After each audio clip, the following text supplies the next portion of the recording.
Shalom, apa kabar jemaat Tuhan yang terkasih? Tentu luar biasa bukan? Semua itu karena penyertaan Tuhan yang sempurnalah yang membuat hidup kita dalam keadaan luar biasa. Hari ini kita sama-sama akan belajar dengan tema orang Kristen boleh menghakimi. Secara alkitabiah tentunya. Dan apa bedanya dengan menegur atau dengan kata menasehati? Mungkin dalam hati kita langsung berpikir, wah ini ajaran yang sesat. Karena sudah terlalu sering kita mendengar atau berkata jangan menghakimi sesamamu. Bahkan sudah menjadi semacam kalimat mantra yang ajaib. Yang dapat menutup mulut orang lain terhadap apapun yang kita lakukan. Kalau itu yang terjadi, maka sebenarnya mereka sudah menghakimi saya. Karena mereka belum mendengar apa-apa, sudah memberikan keputusan bahwa ajaran saya sesat. Untuk itu mari kita belajar mendengar. Karena firman Tuhan mengatakan, lebih baik kita cepat mendengar daripada berkata. Jika kita terus memakai kalimat jangan menghakimi di dalam hidup kita, maka iman kita tidak akan tumbuh. Untuk itu jangan heran iman orang Kristen yang sudah mengikuti Yesus puluhan tahun, tetapi perilaku mereka masih seperti manusia lama. Lagi-lagi jangan saya dianggap sudah menghakimi mereka. Karena semua perbuatan kita anggap yang paling benar, kita menjadi anti kritik. Kita anggap semua yang kita lakukan adalah benar. Bahkan ketika kita tahu bahwa apa yang kita lakukan atau kita katakan adalah salah, kita tetap mengeraskan hati kita dengan melakukan pembelaan bahwa apa yang kita lakukan adalah benar. Kemudian kita berlindung dengan kalimat jangan menghakimi saya. Kalimat ini juga tidak jarang dipakai oleh pendeta atau hamba Tuhan terhadap apa yang mereka khotbahkan di atas mimbar. Seakan-akan mereka adalah wakil Tuhan yang paling sempurna. Dan di atas mimbar mereka mengajarkan kita supaya hidup jujur, penuh kasih, tidak boleh hidup keduniawian. Tetapi jika kita perhatikan banyak di antara mereka justru hidupnya glamor, mewah. Tidak hanya untuk mereka sendiri tetapi juga untuk keluarga. Dan perilakunya tidak sesuai dengan apa yang mereka khotbahkan. Lagi-lagi jangan saya dianggap menghakimi mereka ya. Sementara banyak jemaatnya yang hidup dengan miskin. Bahkan mereka harus banting tulang mencari sesuap nasi untuk makan hari ini. Lalu mungkin di antara kita berpikir, saya juga sudah menghakimi pendeta atau hamba Tuhan. Benarkah?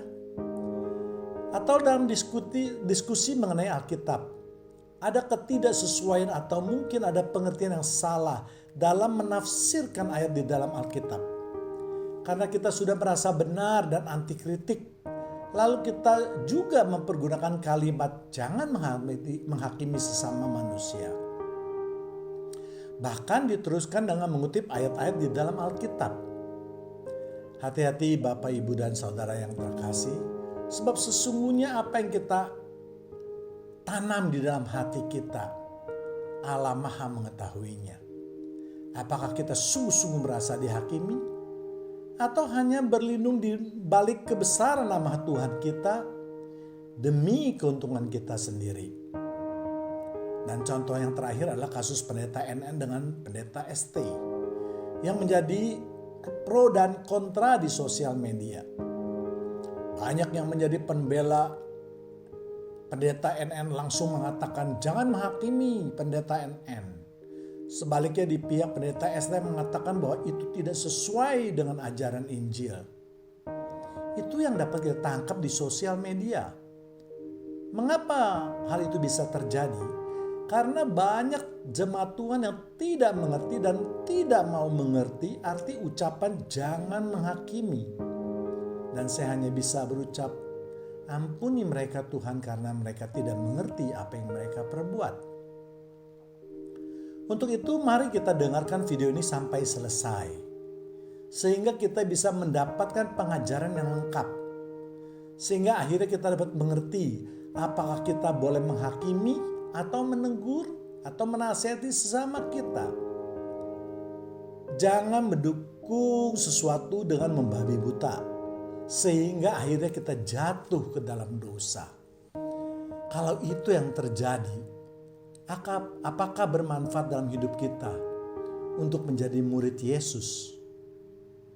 Sebelum kita memulai apakah kita boleh menghakimi sesama kita, mari kita lihat di Perjanjian Lama yang juga merupakan perintah dari Tuhan. Di Keluaran 18:13. Keesokan harinya duduklah Musa mengadili di antara bangsa itu. Dan bangsa itu berdiri di depan Musa dari pagi sampai petang. Jadi saya menggarisbawahi mengadili di antara bangsa itu. Kalau kita yang suka membaca Alkitab, tentu kita akan mengerti bahwa Musa yang pada waktu itu memimpin bangsa Israel yang jumlahnya begitu besar, sehingga di dalam kehidupan mereka banyak menimbulkan permasalahan. Dan Musa sebagai pemimpin mereka dan dianggap mempunyai hikmat yang berasal dari Tuhan, mengadili segala perkara mereka, dan sebagian juga ada di bawah perkara itu dibawa ke hadapan Tuhan. Yitro, seorang imam dari Median, yang juga mertua Musa, melihat bahwa cara yang diambil Musa itu adalah salah atau kurang tepat. Karena begitu banyak perkara yang timbul di antara bangsa Israel, mereka harus menyelesaikannya hanya melalui satu orang saja, yaitu Musa sendiri. Sehingga mereka dikatakan berdiri dari pagi sampai petang. Sehingga waktu mereka menjadi sia-sia. Karena dari pagi sampai petang hanya mengurusi orang yang bermasalah atau bertikai. Padahal mereka mempunyai tujuan yang jauh lebih besar dan penting, yaitu masuk ke dalam tanah perjanjian. Untuk itu Yitro memberikan solusi kepada Musa bahwa tidak semua perkara itu harus ditangani Musa. Tetapi Musa harus mendelegasikan tugas mengadili itu kepada banyak orang yang dianggap mampu untuk menyelesaikan perkara tersebut. Walaupun sangat susah untuk mencari seorang pemimpin yang mempunyai kecakapan atau hikmat seperti Musa, namun toh mereka harus mencari orang yang dianggap cukup cakap untuk menyelesaikan persoalan di tengah bangsa itu. Sehingga terbentuklah kelompok mulai dari 10 orang sampai 100 orang. Baru perkara yang besar atau yang tidak sanggup diselesaikan dibawa kepada Musa, dan Musa membawanya di hadapan Tuhan. Jadi dengan melihat peristiwa tersebut, ternyata Allah menyetujui bahwa manusia itu harus dihakimi oleh orang yang mampu untuk menghakimi mereka yang salah. Jadi sejak zaman Musa tidak ada yang salah jika seseorang yang dianggap mampu untuk menjadi hakim, untuk mengadili bangsa tersebut. Dan ini diperkuat dengan diangkatnya banyaknya hakim-hakim yang menjadi pemimpin bangsa Israel sebelum mereka memaksa adanya seorang raja. Hal ini dapat kita lihat di Kitab Ulangan 16 ayat 18. Hakim-hakim dan petugas-petugas haruslah kau angkat di segala tempat yang diberikan Tuhan Allahmu kepadamu. Menurut suku-sukumu, mereka harus menghakimi bangsa itu dengan pengadilan yang adil. Kalau kita perhatikan di dalam Alkitab, sebenarnya Allah tidak setuju dengan adanya seorang raja yang memimpin bangsa Israel. Namun karena mereka mendesak dan bersedia menanggung semua akibatnya, maka Allah akhirnya menyetujuinya. Dan kalau kita membaca Alkitab, banyak sekali ayat-ayat yang menyatakan bahwa bangsa Israel banyak diadili dan dipimpin oleh hakim-hakim. Misalnya Otniel, Samuel, Salomo, Ezra, Yehezkiel, dan lain-lain. Jadi jangan lagi kita apatis apalagi alergi dengan menyatakan bahwa umat Tuhan tidak boleh menghakimi umat yang lain. Tetapi tentu yang menghakimi itu harus yang cakap. Artinya yang mempunyai kemampuan untuk maksud tersebut. Dan itu akan kita lihat apa syarat-syarat bagi mereka yang ingin menghakimi kita atau menghakimi orang lain. Jadi sekali lagi janganlah kita alergi ketika datang penghakiman atas tindakan kita. Karena sebagai manusia kita banyak kelemahan. Termasuk para pendeta atau hamba Tuhan. Bukankah mereka juga adalah manusia biasa yang tidak terlepas dari dosa? Sama seperti saya orang biasa. Mari kita buka hati kita. Biarkanlah Roh Kudus bekerja. Sehingga perilaku kita ataupun iman kita dapat berubah menjadi dewasa. Demi kehidupan yang lebih baik. Lalu bagaimana dengan perjanjian baru? Dapat kita lihat di Matius 7 ayat 1-4. Jangan kamu menghakimi supaya kamu tidak dihakimi. Karena dengan penghakiman yang kamu pakai untuk menghakimi, kamu akan dihakimi dan ukuran yang kamu pakai untuk mengukur akan diukurkan kepadamu. Mengapa engkau melihat selumbar di mata saudaramu, sedangkan balok di dalam matamu tidak engkau ketahui? Bagaimanakah engkau dapat berkata kepada saudaramu, biarlah aku mengeluarkan selumbar itu dari matamu, padahal ada balok di dalam matamu. Ayat yang paling populer dipakai oleh banyak orang untuk berlindung atau untuk membela kepentingan mereka. Banyak pendeta hamba Tuhan atau pemfirman yang hanya mengambil ayat 1 dan 2 tanpa memperhatikan ayat selanjutnya yang merupakan lanjutan dari ayat 1 dan 2. Yesus tentu memang maksud untuk ayat 3 dan ayat 4. Jika tidak, tentu Yesus tidak akan mengatakannya. Karena tidak ada perkataan Tuhan yang tidak berguna atau sia-sia. Dan ayat tersebut hendaklah dilihat dari konteks permasalahan pada waktu itu. Seperti kita ketahui pada masa itu banyak orang Farisi atau ahli Taurat yang sangat mengerti tentang isi Taurat. Tetapi mereka tidak mau menjalankan hukum tersebut yang biasa kita sebut dengan munafik. Tetapi mereka lebih suka menunjuk orang lain untuk menjalankan hukum Taurat tersebut. Dan mereka mendapatkan keuntungan di atas orang lain. Sama seperti saat ini. Mereka yang mengetahui firman Tuhan menuntut orang lain melakukannya. Sedang dirinya tidak mau menjalankan hukum tersebut dengan berbagai alasan. Dan jika sudah terdesak, maka ayat jangan menghakimi inilah yang dipakai sebagai tameng. Demikian juga jemaat Tuhan. Janganlah kita hanya bisa mengkopi kalimat tersebut tanpa mengetahui maksud yang dikandung dalam hubungan kalimat tersebut. Untuk itu, mari kita dalami ayat 1 sampai ayat keempat tersebut. Ayat pertama, jangan kamu menghakimi supaya kamu tidak dihakimi. Dalam ayat ini, memang secara harfiah Yesus mengatakan jangan kamu menghakimi supaya kamu tidak dihakimi. Kalau kita terjemahkan secara harfiah saja adalah supaya kita tidak boleh menghakimi, supaya kita juga jangan dihakimi. Tetapi tentu maksud Yesus bukanlah seperti itu. Kalau itu yang terjadi, enak sekali hidup seorang Kristen. Semua orang Kristen bisa hidup ugal-ugalan. Yang terpenting, jangan peduli dengan kehidupan orang lain. Sehingga diartikan kita tidak menghakimi. Lalu kita juga dengan sendirinya tidak akan dihakimi. Sehingga kita dapat masuk ke dalam sorga. Mari kita renungkan saudaraku. Maaf. Apakah itu yang dimaksudkan Yesus dengan kalimat tersebut? Seharusnya pengajaran Yesus itu akan membawa perbaikan di dalam hidup kita. Sehingga hidup kita menjadi lebih baik. Bahkan bukan itu saja. Kita juga harus berbuah. Artinya kehidupan kita juga membawa dampak yang positif untuk orang-orang di sekeliling kita. Kalau kita menafsirkan secara kaku, yaitu secara harfiah saja, maka kehidupan kita tidak akan bertambah baik, apalagi berdampak. Bahkan yang terjadi adalah hal yang sebaliknya.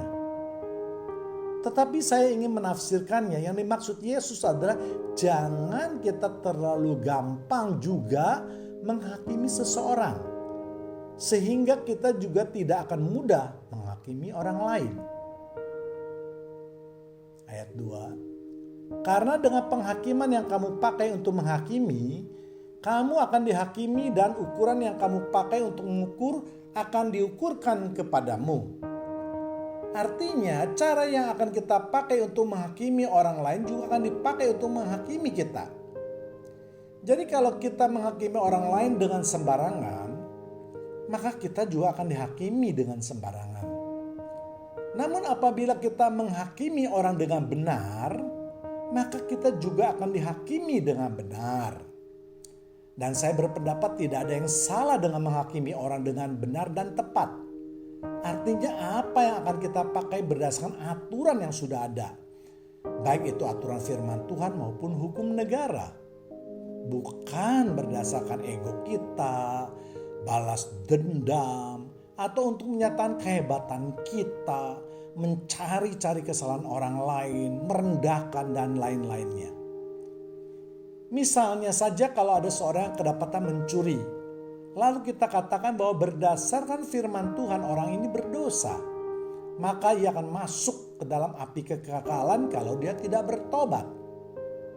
Yang saya katakan adalah hukumnya dari firman Tuhan bahwa upah dosa adalah maut. Dan di dalam kehidupan saya tidak pernah kedapatan mencuri. Demikian juga dengan keluarga saya.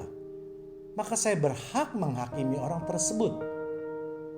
Lalu bagaimana jika suatu hari saya atau salah satu keluarga saya kedapatan mencuri?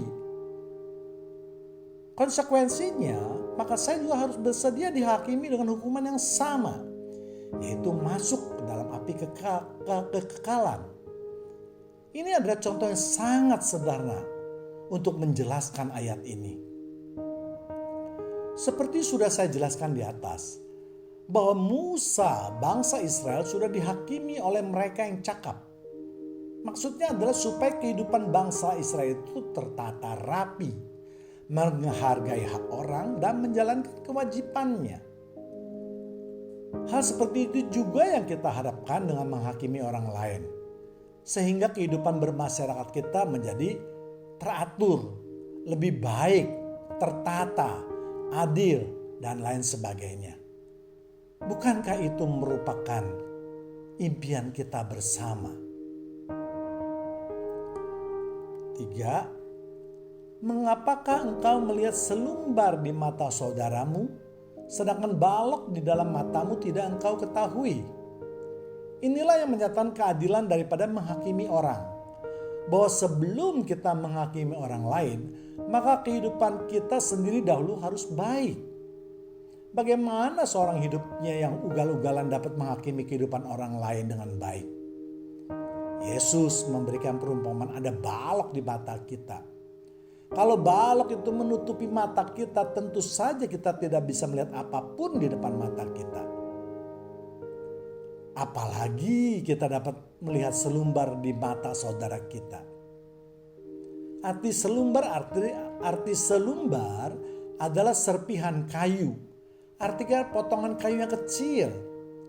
Jadi dengan perumpamaan itu Yesus ingin mengatakan dosa besar yang kita perbuat itu tidak kita lihat atau tidak kita peduli. Sedangkan kesalahan orang kecil dapat terlihat dengan jelas. Lagi-lagi ini dalam konteks dengan orang Farisi dan ahli Taurat. Keempat, bagaimanakah engkau dapat berkata kepada saudaramu, biarlah aku mengeluarkan selumbar itu dari matamu, padahal tidak ada balok di dalam matamu. Padahal ada balok di dalam matamu maksud saya. Yesus ingin mengatakan bahwa bagaimana kita dapat menjadi hakim yang baik dan adil kalau hidup kita saja masih penuh dengan dosa dan ugal-ugalan. Bagaimana kita dapat menolong orang yang berdosa untuk keluar dari dosa kalau hidup kita itu tidak menjadi panutan. Jadi setelah kita mendapat penjelasan dari ayat tersebut, maka kita dapat menarik kesimpulan bahwa untuk menjadi hakim yang baik diperlukan beberapa syarat yang mutlak. Yang pertama yaitu hidup kita harus sesuai dengan aturan, yaitu firman Tuhan maupun hukum dunia. Yang kedua, hidup harus mengerti dan mau menjalankan hukum atau aturan-aturan tersebut dengan konsisten. Ketiga, kita harus adil dalam menghakimi. Artinya hukum yang diambil adalah berdasarkan hukum yang ada atau ada aturan-aturannya yang dengan murni kita ambil. Jangan mencari kesalahan orang, jangan karena iri hati, jangan ada keinginan untuk menghancurkan kehidupan seseorang ataupun membalas dendam, dan lain-lainnya.